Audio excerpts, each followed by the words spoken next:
क्या दिव्यांगता शरीर की कोई कमी है या फिर समाज की बनाई गई एक बाधा? जरा सोचिए, अक्सर हम बहुत ही आसानी से ये मान लेते हैं कि सारी समस्या किसी व्यक्ति के शरीर या उसके दिमाग तक ही सीमित है। लेकिन क्या सच में ऐसा है?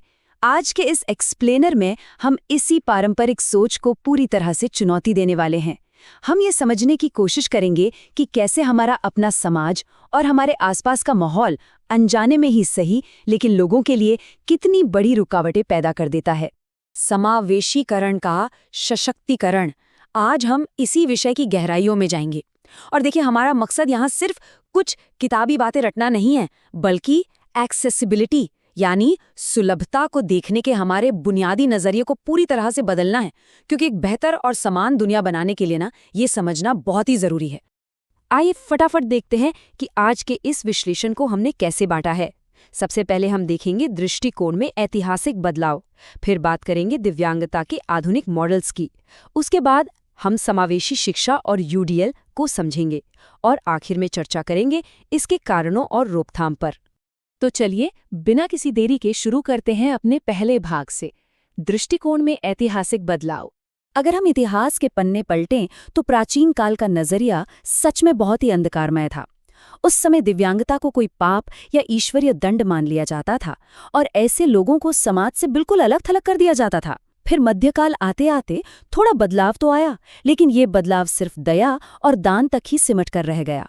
धार्मिक संस्थाएं देखभाल तो करती थीं, लेकिन समानता जैसी कोई चीज नहीं थी। और फिर शुरुआत हुई आधुनिक काल की, एक ऐसा सशक्त दौर जहां विज्ञान, मानवाधिकार और समानता ने अपनी जगह बनाई। अंधविश्वास से शुरू हुई ये यात्रा आज समावेशन यानी इंक्लूजन तक पहुंच गई है। इस पूरे ऐतिहासिक सफर में एक बहुत बड़ा टर्निंग पॉइंट आया था, संयुक्त राष्ट्र का UNCRPD सम्मेलन। इसने समाज की पूरी सोच को ही बदल कर रख दिया। जो समाज पहले सिर्फ दया दिखाता था, वो अब सशक्तिकरण और अधिकारों की बात करने लगा। अब पूरी दुनिया इस बात पर सहमत है कि दिव्यांग व्यक्तियों को किसी के दान की जरूरत नहीं है, बल्कि उन्हें समान अधिकार और समाज में सक्रिय हिस्सेदारी चाहिए। इतिहास को समझने के बाद अब हम आते हैं अपने दूसरे भाग पर, दिव्यांगता के आधुनिक मॉडल। यहाँ पे दो अलग अलग मॉडल्स के बीच का अंतर समझना बहुत ही दिलचस्प है। एक तरफ है मेडिकल मॉडल, जो सारा का सारा दोष सीधे व्यक्ति पर मढ़ देता है। इसके हिसाब से व्यक्ति के शरीर में कोई कमी है जिसे ठीक किया जाना चाहिए। लेकिन इसके बिल्कुल उलट है सोशल मॉडल। ये एकदम सटीक बात कहता है कि भाई असली दिक्कत इंसान में नहीं है, बल्कि हमारे समाज की बनाई गई बाधाओं और सुलभता की कमी में है। इस सोच के बदलाव को थोड़ा और गहराई से समझते हैं। देखिए, शारीरिक या मानसिक स्थिति दिव्यांगता है जो व्यक्ति से जुड़ी है, लेकिन विकलांगता यानी हैंडीकैप वो रुकावट है जो समाज पैदा करता है। उदाहरण के तौर पर, अगर कोई देख नहीं सकता तो वो एक स्थिति है, लेकिन अगर उनके पढ़ने के लिए कहीं ब्रेल लिपि ही उपलब्ध ना हो तो वो विकलांगता है। और ये बाधा किसने पैदा की? समाज ने। अब इन सभी विचारों को मिलाकर जो सबसे बेहतरीन और व्यापक ढांचा तैयार किया गया है वो है बायोसाइकोसोशल मॉडल। ये एक तरह से पूरा पैकेज है। ये सिर्फ शरीर की कमियों या सिर्फ समाज की बाधाओं पर अटका नहीं रहता, बल्कि ये जैविक, मनोवैज्ञानिक और सामाजिक, इन तीनों पहलुओं को आपस में जोड़ता है। आज के समय में दिव्यांगता को समझने का इससे आधुनिक नजरिया और कोई नहीं है। अगर हम इसे कानूनी नजरिए से देखें तो भारत के RPWD एक्ट 2016 के तहत अब पूरे 21 अलग अलग प्रकार की स्थितियों को मान्यता दी गई है। इन्हें मुख्य रूप से संवेदी, शारीरिक, बौद्धिक या विकासात्मक और रक्त संबंधी विकारों में बांटा गया है। मतलब कानून भी अब ये अच्छे से समझता है कि दिव्यांगता कोई एक अकेली स्थिति नहीं है, बल्कि ये बहुत ही विशाल और बहुआयामी स्पेक्ट्रम है। चलिए अब इस एक्सप्लेनर के तीसरे और बहुत ही प्रैक्टिकल हिस्से की तरफ बढ़ते हैं, समावेशी शिक्षा और UDL। देखिए, सिर्फ बच्चों को एक ही कमरे में लाकर बिठा देने से समावेशी शिक्षा नहीं हो जाती। असली समावेशन तब होता है जब हम अपने पाठ्यक्रम को उनके अनुकूल बनाएं। पढ़ाने के तरीके, मूल्यांकन, गतिविधियां सब में लचीलापन होना चाहिए।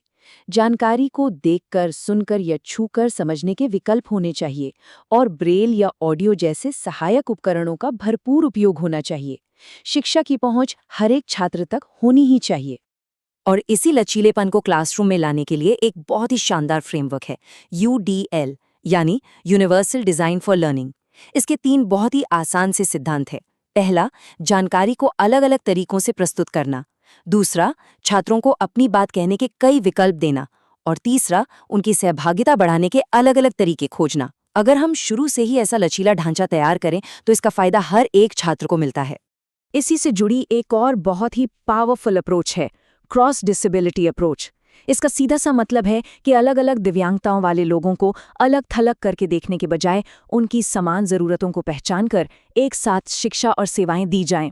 इसमें अलग अलग फील्ड के विशेषज्ञ एक साथ आते हैं और टीम वर्क करते हैं। इससे सच में एक बहुत ही सहयोगी और सम्मानजनक माहौल बनता है। अब हम अपने एक्सप्लेनर के आखिरी भाग की ओर बढ़ते हैं, जो है कारण और रोकथाम। दिव्यांगता का कोई एक कारण नहीं होता।